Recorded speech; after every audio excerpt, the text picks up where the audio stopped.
That obviously wasn't Duck Hunt Silhouette, was it? Oh, no, Please it stay wasn't. tuned Oh. for more information about DLC in the future.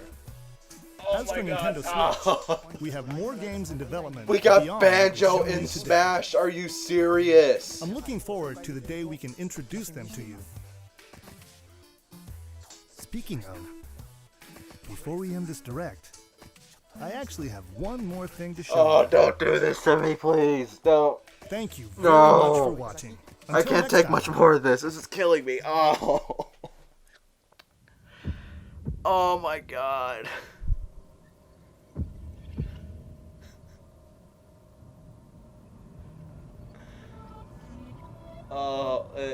What is this? Breath of the Wild? New Breath of the Wild DLC? Breath of the Wild 2, maybe? This has something to do with Legend of Zelda Breath of the Wild. I know that.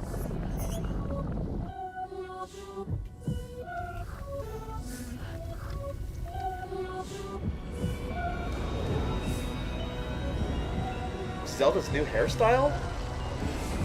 What even is that?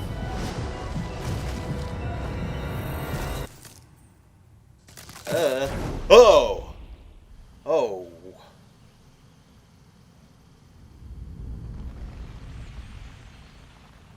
What is this? What is this? I know this is Breath of the Wild, but what exactly about Breath of the Wild? The sequel to Legend of Zelda Breath of the Wild is now in development! Oh, we're getting Breath of the Wild 2! Oh, I wonder if it's going to have the same exact open world. Oh, my... Oh... I'm dead. This freaking killed me. This freaking killed me. I'm dead. I'm without words. I'm literally like, I know that it seemed that I like overdid it with my reaction, and I'm very sorry if like I scared you guys with my scream. I have not screamed like a girl like that in my entire life until now. Last time I did was when I was on the freaking Superman ride at Six Flags. But that aside, like, Nintendo, you have won E3 to me once again. And I'm pretty sure they won to you guys too, because, like I said, I'm glad you got your Animal Crossing news. It's called New Horizons, and, you know, you got a new Animal Crossing coming out on the Switch. Here's what I think of all this. So, the Dragon Quest hero from the Dragon Quest series, I know, I didn't think that would even be a thing. I don't even know if anyone requested it, or if it was even like a Smash ballot thing. That legit shocked me. And, let's see what else. Oh yeah, Luigi's Mansion 3 looks super clean. I mean, I love the new setting. I love the fact that it's, instead of like an entire mansion, it's like it's a hotel-like mansion. But the new mechanics that Luigi has with the Poltergust, they look really cool too. You get to, you know, slam ghosts on the ground and actually use that little plunger shot thing that, like I said, he uses in Smash, but I'm guessing that was kind of a hint for Luigi's Mansion 3. And the Scare Scraper's coming back too. Yes, I loved the Scare Scraper on 3DS, and I'm going to love it once again when Luigi's Mansion 3 releases. And, you know, they said it's coming out this year, so I'm definitely getting my hands on it soon. We got Link's Awakening remastered with a dungeon maker.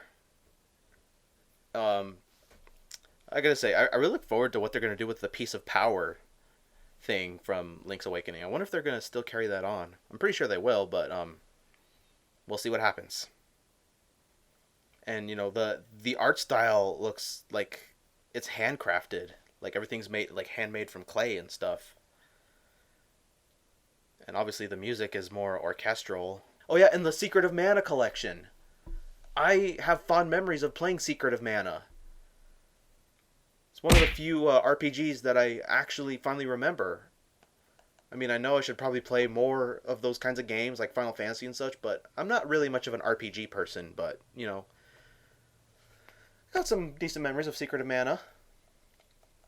And, we got Witcher 3 coming to the Switch, which I'm a game that I'm sure everyone's about. We got Resident Evil coming to the Switch, Resident Evil 1, 4, 5, 6. I don't know if many people even liked Resident Evil 6, but I didn't really like it all that much, so sorry. The Daemon X Machina, I still don't know what to make of it. I mean, if I have the chance to try out the game myself, if they do have like a demo available, I'll see if I can get into it, but that's about it.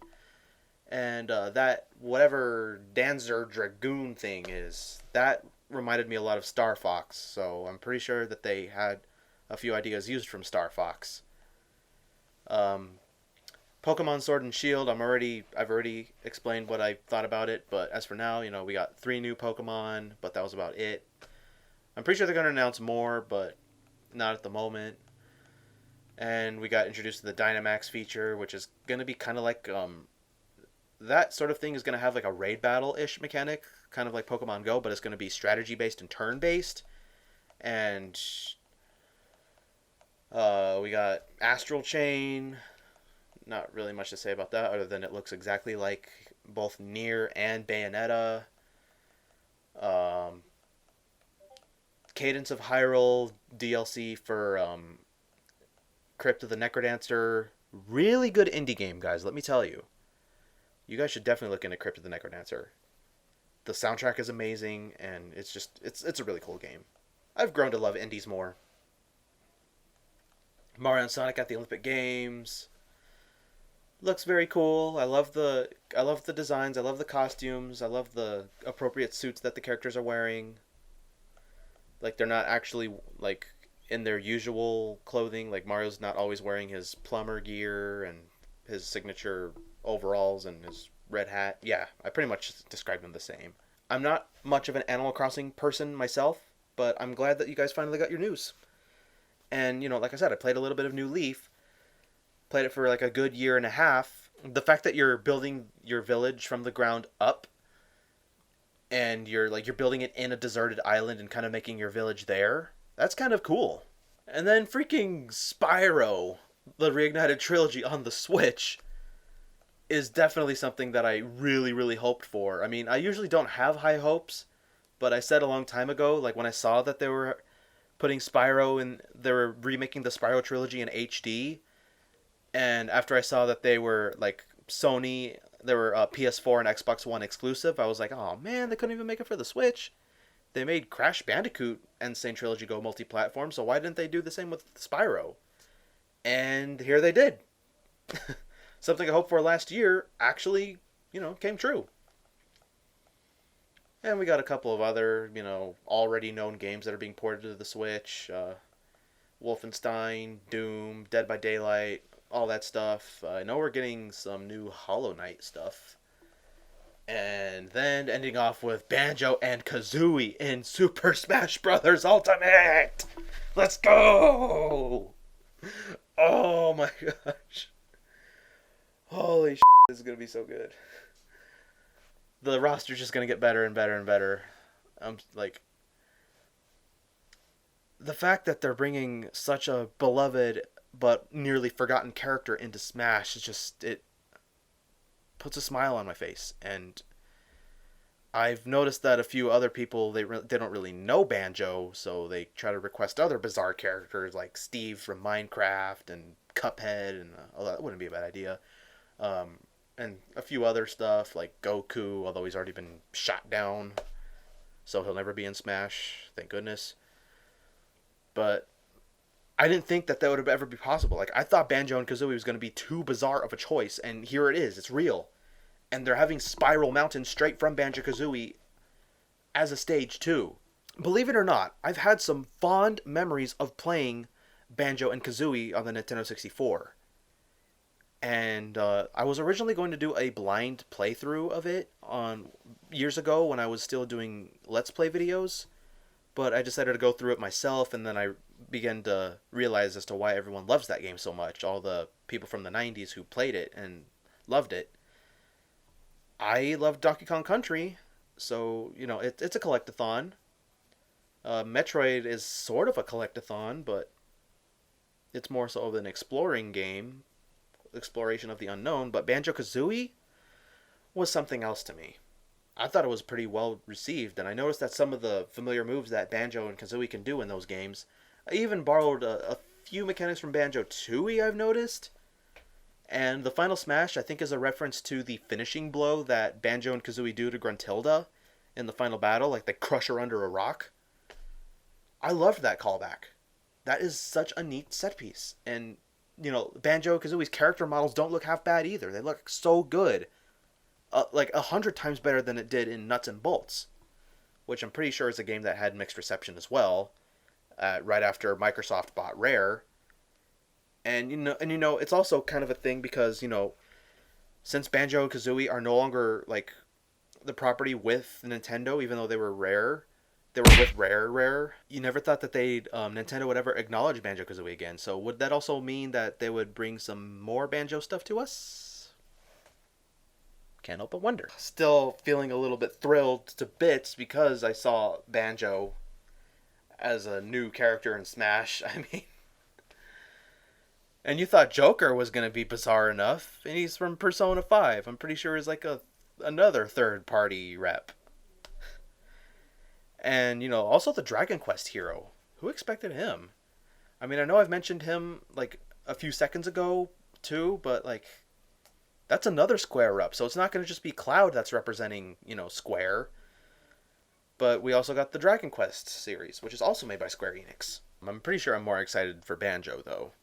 Dragon Quest hero is cool, but Banjo. Just freaking Banjo.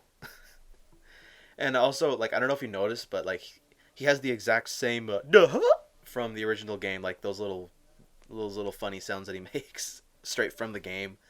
Kazooie too, that. I love that attention to detail. I love it to heck.